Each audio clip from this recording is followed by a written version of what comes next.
Pemirsa, Indonesia bakal punya mobil nasional produksi sendiri. Presiden Prabowo menargetkan mobil buatan anak bangsa akan bisa digunakan tahun 2028.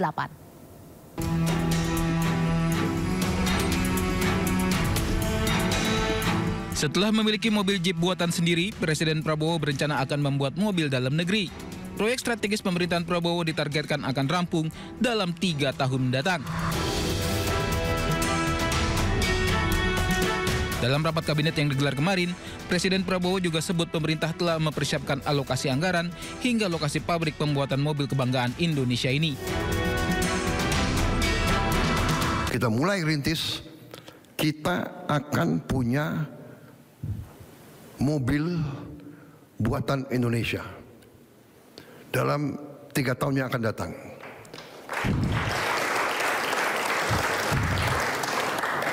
Saya sudah alokasi dana, sudah kita siapkan lahan untuk pabrik-pabriknya, sedang bekerja sekarang tim. Kita sudah menghasilkan Jeep buatan Indonesia. Jadi sekarang pejabat-pejabat kita, perwira-perwira kita bangga, kita tidak pakai Jeep buatan negara lain. Kita pakai Jeep buatan Indonesia sendiri.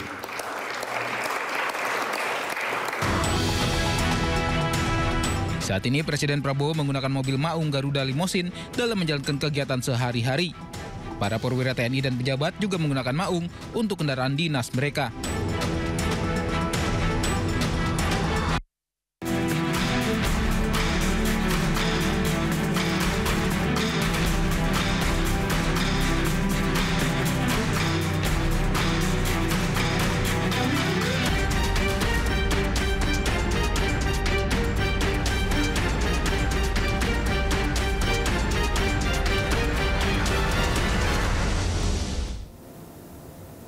Pemerintah resmi membentuk Satuan Tugas Percepatan Program Strategis Pemerintah untuk mempercepat pelaksanaan berbagai program prioritas nasional. Pembentukan Satgas ini untuk mengkoordinasikan dan mengkonsolidasikan program strategis agar berjalan efektif dan tepat sasaran. Pemerintah resmi membentuk Satuan Tugas Percepatan Program Strategis Pemerintah untuk mempercepat pelaksanaan berbagai program prioritas nasional. Satgas ini merupakan tindak lanjut dari arahan Presiden Prabowo Subianto dalam rapat terbatas pada 15 Oktober lalu. Dalam struktur Satgas Percepatan Program Strategis Pemerintah, terdapat 3 kelompok kerja dengan fokus berbeda. Pokja pertama bertugas mempercepat realisasi dan pelaksanaan anggaran dalam program strategis. Pokja kedua menangani percepatan implementasi program serta penyelesaian kendala. Dan Pokja ketiga berfokus pada percepatan penyusunan regulasi dan penegakan hukum terkait pelaksanaan program. Menteri Koordinator Bidang Perekonomian Erlangga Hartarto menjelaskan Satgas ini dibentuk untuk mengkoordinasikan dan mengkonsolidasikan program strategis agar berjalan efektif dan tepat sasaran. Nantinya Satgas akan mengawal sejumlah agenda besar pemerintah termasuk program paket ekonomi 8+4+5, stimulus ekonomi tahun 2026, serta lanjutan insentif fiskal. Dan tujuannya adalah untuk mengkoordinasi dan mengkonsolidasikan, menyelaraskan program strategis pemerintah sehingga dapat diselesaikan tepat waktu, tercapai target dan sasaran program, serta manfaat nyata kepada masyarakat. Selain itu, Satgas juga akan menangani hambatan-hambatan di lapangan seperti non-tariff barrier, isu sektoral dan komoditas, serta penyelarasan program prioritas seperti makan bergizi gratis, Koperasi Desa Merah Putih, dan program strategis lain dengan anggaran besar.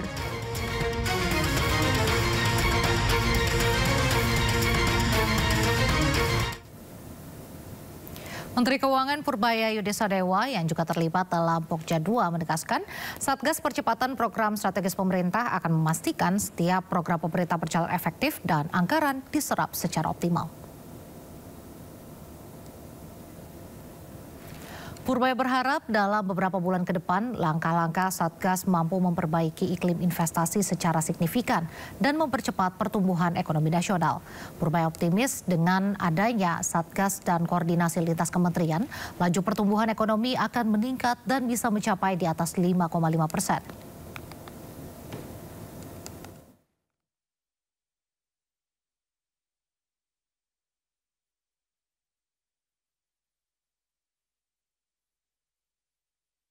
Sehingga dengan adanya stimulus dan program ini, Saya harapkan nanti triwulan ini ekonomi kita bisa tumbuh di atas 5,5%, triwulan tahun depan bisa lebih cepat lagi. Yang penting adalah anggaran saya betul-betul diserap sesuai dengan programnya, tepat sasaran, tepat waktu. Nanti yang nggak diserap, kita akan alihkan ke tempat yang lebih bermanfaat lagi. Sejumlah pihak saling lempar kewajiban bayar utang kereta cepat Jakarta-Bandung. Menteri Keuangan tetap enggan membayar utang PT KCIC pakai APBN. Sementara Ketua Dewan Ekonomi Nasional Luhut Binsar Panjaitan menyatakan pemerintah dan pihak Tiongkok sepakat untuk melakukan restrukturisasi pembiayaan proyek kereta cepat.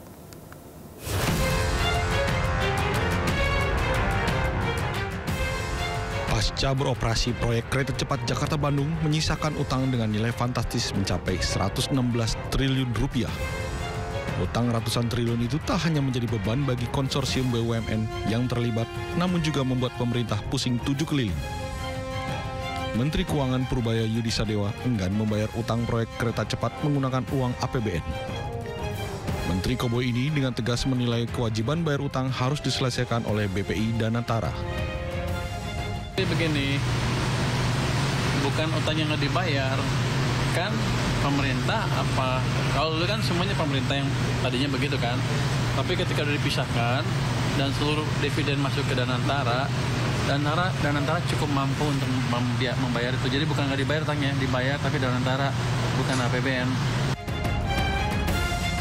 Sementara Ketua Dewan Ekonomi Nasional Luhut Binsar Panjaitan buka suara mengenai pelunasan hutang kereta cepat WUS.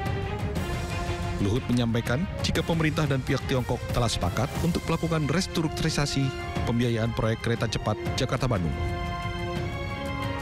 Melalui restrukturisasi ini, maka jangka waktu pembayaran utang akan diperpanjang hingga 60 tahun sehingga beban keuangan menjadi lebih ringan. Sama dengan LRT mungkin ada gap-nya itu berapa triliun, nanti dari situ kita cicil sehingga dengan itu nanti bisa jalan. Tapi ingat ya, tidak ada public transportasi itu di dunia ini yang menguntungkan. Selalu banyak subsidi pemerintah, tapi tentu harus subsidi yang betul-betul terukur. Lebih lanjut, Luhut mengaku nantinya Presiden Prabowo Subianto akan menerbitkan Kepres untuk menentukan skema pelunasan utang kereta cepat WUS. Tim Liputan iNews melaporkan. Ketua KPK Setio Budianto menanggapi terkait dugaan markup di proyek kereta cepat WUS yang disebutkan mantan Menko Polhukam Mahfud MD. KPK berharap apa yang diinformasikan Mahfud memiliki data pendukung.